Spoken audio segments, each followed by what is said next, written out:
Hey guys, LevelCap here, and today you normally are watching an episode of Double Vision, but DICE just released the patch notes yesterday. These patch notes are going to take effect on September 4th, so we can look forward to having them pretty soon. Also, you might remember I did a leaked patch notes video just a little while ago. Most of that actually still holds up. In fact, a lot of the weapon balance stuff that I mentioned in the patch notes is actually there. So it's nice to know that those still are coming through in the patch.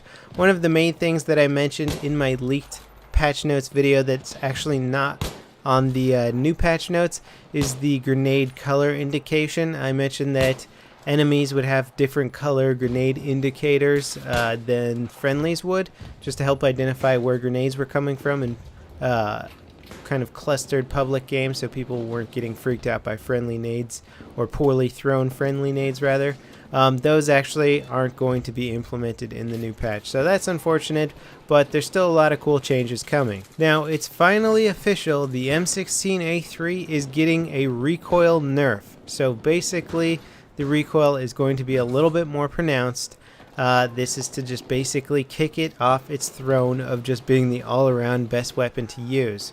So that means a lot of other guns are going to now take the reins. I have a feeling the AEK is really going to be up there on some of the best weapons, and the M416, because it's also getting a little bit faster reload, and also the M416 I think is getting a better recoil control as well. So I'm actually looking at that gun potentially to be one of my new favorites. Now, I'm not saying that the M16A3 is all of a sudden going to be a bad gun. I still think it's going to be an amazingly good gun, probably still up there as one of the best assault rifles that you can use, and probably one of the best guns in the game that you can use. But they are making a lot of other guns extremely attractive, like the AEK, the M416, and the AUG A3. Now, a few other weapons are also getting some interesting damage changes. The UMP is actually going to get a damage increase for close quarters damage, but it's going to have a worse damage drop off. So it's not going to be a great gun for long range, but it should be doing significantly more damage in close quarters. So it'll be interesting to see what that gun's like. The M5K is getting a damage boost, and it's also getting a burst fire mode, which is weird, but the M5K is honestly, I thought it was one of the worst guns in the game, so it's a good thing they're doing something for it. Hopefully the damage boost is enough. I honestly thought they could give the M5K some more bullets for it, something else, because it just really didn't have a lot going for it. We'll see if the damage increase is enough to make it a real player. Also, it's interesting to note that the RPK is now going to have a heavy barrel available for it, and the SKS is also going to get the heavy barrel. So these guns might actually become more useful for the support and recon class. The LVG grenade launcher is getting a much larger splash area, so the damage is going to hit over a much bigger area. It's just not going to do more damage. It could potentially make it more effective, but I'm not a big fan of bouncy grenade launchers myself. Now, here's an interesting change that DICE is bringing into the game. Apparently, if you're within 5 meters of the MCOM for an arm or disarm, you will get points for that. So rather than racing with another player to get to the MCOM, apparently if you're just close to him or covering him while he's arming or disarming, you can get points. That's pretty cool. I always get tired of, like, say, clearing off 3 guys from the MCOM and then some guy just runs in and arms it right out from under me. It's like, well, you didn't do any of the work, buddy, but there you go, you got 500 points, and now I'm going to defend your MCOM. Well, now apparently if you're within 5 meters of it, you're going to get some points for that as well. This could also have a bad effect of maybe people bunching up around the MCOM, becoming very easy targets to get many kills on, but we'll see how it actually plays out. I'm kind of looking forward to it. Here's an interesting change for the scout helicopter.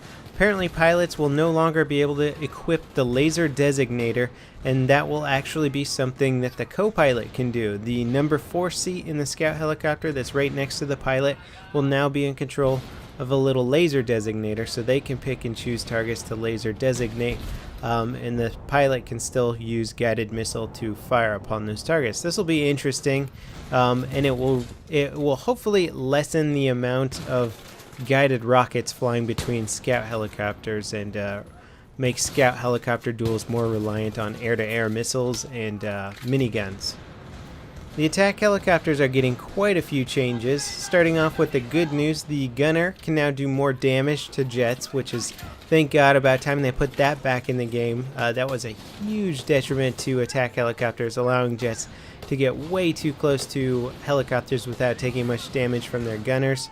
Now the rockets from the pilot will be doing much more damage to infantry, and both the pilot and gunner can blow up SO flames and equipment with their normal weapons, so you don't have to TV shoot a SO flame just to destroy it. Now here's the bad news, and this news really does suck. I'm going to read it right from the patch notes. Removed flares from the gunner position in helicopters. With the right combination of unlocks, an attack helicopter could be effectively invulnerable to lock-on missiles. Removing the flares from the gunner balances the attack helicopter against ground fire. I don't know what games DICE was playing in, but most of the games I play, when my gunner deploys flares, that's got like a 30% chance of actually working. I've never seen the attack helicopter becoming invulnerable. In fact, I hope they weren't watching some of my Get to the Chopper videos and deciding to implement this, because honestly, Get to the Chopper is about 20% of our actual gameplay. The other 80% is us getting absolutely destroyed by jets and by javelins and by stingers and just everything. There's tons of stuff that can shoot us down. I don't really agree with removing the flares. Hopefully the added bonuses to the attack helicopter in the damage department will benefit for it, and I anticipate the gunners now equipping infrared vision, so hopefully that'll allow them to spot out infantry on the ground faster, and maybe take out targets before we need to deploy flares. I think it's going to be a bit trickier with helicopters now. It'll be interesting to see what happens. Now overall, I'm really looking forward to this patch. I agree with like 99% of what they're doing with the guns and the reload time changes and all these tiny little tweaks to them. Some guns are going to all of a sudden become much more useful or have attachments that work a lot better on them. Some guns are going to get tiny nerfs. Overall, I think the balance is really going to get a lot better, and that's something that's really great about Battlefield 3. I mean, it's like a fine wine. It gets better with age.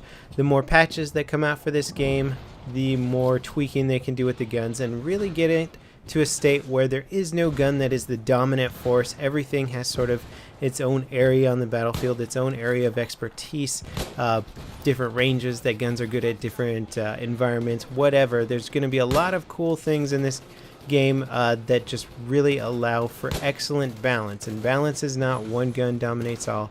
Balance is every gun has its own situation where it can be potentially very effective. So expect some weapon reviews coming out September 4th and right after on some of the new and improved assault rifles and whatnot, and how some of the old champions fare, like the M16 and the M4A1, since they're both getting those little nerfs. We'll see how they stand up against the competition. Really looking forward to the patch, really looking forward to Armored Kill. I'll see you guys in game, and I'll see you guys next time. This is LevelCap signing off.